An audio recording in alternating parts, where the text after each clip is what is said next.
வாங்க எது எப்படி இல்லை இன்றைக்கி பன்னீர் ஜாமுன். இது ரோஸ் ஜாமுன் சொல்லுவாங்க. நல்லா ரோஸ் ஃப்ளேவரில் சூப்பராக இருக்கும். இது இன்றைக்கி நம்ம எப்படி செய்யலாங்கிறது பார்க்கலாம். நான் அதுக்கு ஒரு 2 லிட்டர் பால் நல்லா காய்ச்சிக்க போகிறேன்.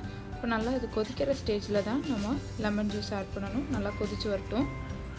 இதில் ஆட் பண்ணுறதுக்கு நான் 2 லெமன் மீடியம் சைஸ் எடுத்திருக்கேன். அதை நல்லா ஜூஸாக புழிஞ்சு எடுத்துக்கலாம். இப்போ பாருங்கள், பால் நல்லா கொதிக்கிற ஸ்டேஜ். பொங்கி வரும்போது நல்லா கொதிச்சு வரும் இல்லைங்களா, அந்த மாதிரி இருக்கும்போது நம்ம இந்த லெமன் ஜூஸ் ஆட் பண்ணிக்கலாம். லெமன் ஜூஸை டைரெக்டாக ஆட் பண்ண வேண்டாம், ரொம்ப கான்சன்ட்ரேட்டடாக இருக்கும். நான் அதில் ஒரு 2 டேபிள் ஸ்பூன் தண்ணி கூட ஆட் பண்ணி உள்ளே சேர்த்திருக்கேன். இப்போது இதை நல்லா கலந்து விட்டுடலாம். பால் நல்லா கொதித்து வரும்போது நம்ம கலக்கி விட்டுட்டே இருக்கணும். அந்த லெமன் ஜூஸ் எல்லா பக்கமும் ஸ்ப்ரெட் ஆகிற மாதிரி. ஒரு 10 நிமிஷத்தில் பார்த்திங்கன்னா நல்லா கொதித்து இந்த மாதிரி திரிஞ்சு வந்துடும். இப்போது நம்மளுக்கு பன்னீர் மாதிரி ரெடி ஆகிடுச்சு. இப்போ இதை நம்ம தனியாக வடிகட்டி எடுத்துக்க போகிறோம். இந்த மாதிரி ஒரு காட்டன் கிளாத்தை ஒரு வடிகட்டி கீழே வச்சு இந்த மாதிரி தனியாக வடித்து எடுத்துக்கலாம். இப்போ பாருங்கள், தண்ணி தனியாக பன்னீர் தனியாக நல்லா கொதித்து வந்திருக்கு.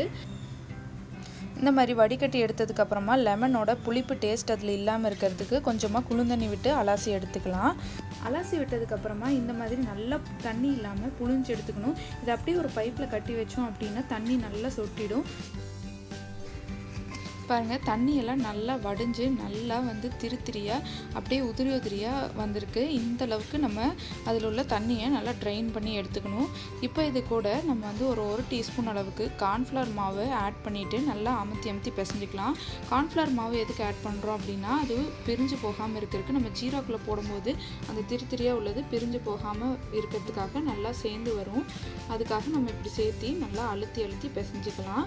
ஒரு நல்ல நீட்டமான பிளேட் போட்டு உள்ளங்கையால் இந்த மாதிரி அமுத்தி பிசைஞ்சு எடுத்துக்கணும். அப்போ தான் நம்மளுக்கு பால்ஸ் உடஞ்சி போகாமல் நல்லா சாஃப்டாக வரும். இப்போ ஒரு 10 நிமிஷம் நல்லா அமுத்தி பிசைஞ்சதில் பாருங்கள், நல்லா ஸ்மூத்தாக நம்ம மாவு மாதிரி வந்திருக்கு. இந்த அளவுக்கு இதை நம்ம பிசைஞ்சு எடுத்துக்கலாம். பர்டிகுலராக இந்த ஜாமுன் பிங்க் கலரில் தான் இருக்கும். அதனால் அதுதான் ரொம்ப அழகாகவும் இருக்கும்.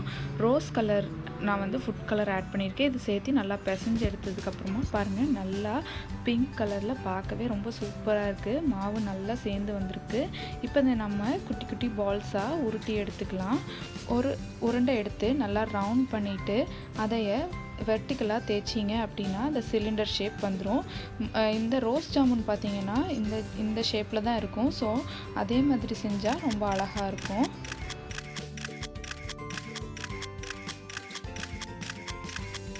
ரெண்டு லிட்டர் பாலுக்கு 4 கப் சர்க்கரையும் ஒரு 6 கப் தண்ணியும் ஆட் பண்ணியிருக்கேன். ஜீரா நல்லா தண்ணி மாதிரி இருக்கணும். இப்போ தண்ணி நல்லா கொதிச்சு வரட்டும். பபிள்ஸ் வர ஆரம்பிக்குது. இப்போது கொஞ்சமாக நல்ல ஒரு ஃப்ளேவரிங்காக ரோஸ் இதழ் நம்மளுக்கு கடையில் கிடைக்கும், அது கொஞ்சமாக ஆட் பண்ணிக்கிறேன். ஒரு 1/4 டீஸ்பூன் அளவுக்கு ஏலக்காய் தூள்,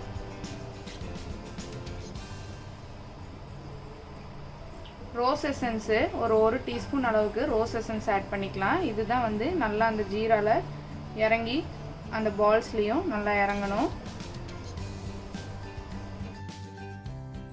இப்போ இது நல்லா பயங்கரமான ஃப்ளேவர்ஸ் வருது. இதிலிருந்து அந்த ரோஸ் ஸ்மெல் பயங்கரமாக இருக்குது. இப்போ நம்மளுக்கு இந்த பால்ஸ் எல்லாம் ரெடி ஆயிடுச்சு.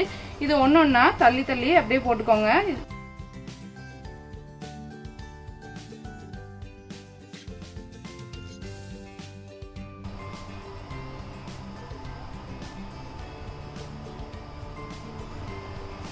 இந்த மாதிரி ஒரு அகலமான பாத்திரத்தில் போட்டோம்னா தான் இது வேந்து வரும்போது கொஞ்சம் பெருசாக வரும்.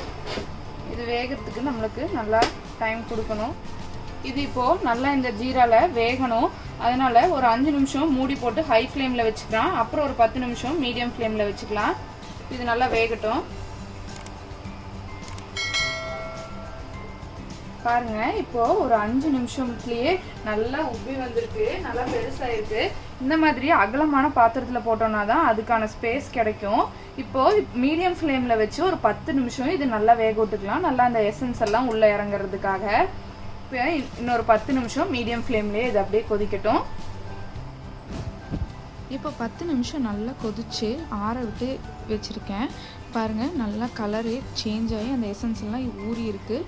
இது இன்னமும் ஒரு 4 ஹவர்ஸ் வந்து இந்த ஜீராலேயே இருக்கும்போது தான் நல்லா அந்த சாஃப்டாக உள்ள ஜூஸியாக இருக்கும்.